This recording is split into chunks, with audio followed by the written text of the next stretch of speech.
கனடாவோட Quebec துறைமுகத்திலிருந்து நம்ம கப்பல் வெளியே வந்தாச்சுங்க. 2 நாள் முன்னாடியே கியூபெக்லேருந்து நம்ம வெளியே வந்திருக்கணும். ஆனால் கடைசி நேரத்தில் கியூபெக்கில் வந்து பனி புயல் வந்துருச்சுங்க. அதாவது ஸ்னோ ஸ்ட்ராம் வந்துருச்சு. அதனால நம்மளால வெளியே வர முடியல. இந்த பனி புயலை வந்து பார்த்தீங்கன்னா கப்பல் ஃபுல்லாமே வந்து ஐஸாக கவர் ஆயிருச்சுங்க.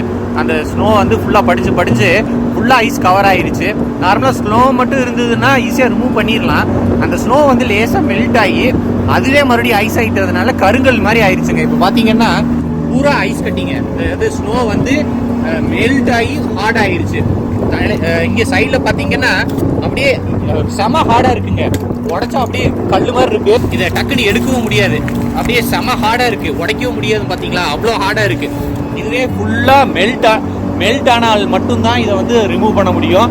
இதில் என்ன பிரச்சனைன்னு பார்த்தீங்கன்னா ஃப்ளோரில் வந்து ஸ்லிப்பரி ஆகிற கண்டிஷன் மாதிரி ஃபார்ம் ஆயிருக்குங்க. நடக்கிறதே பார்த்து தான் நடக்கணும்.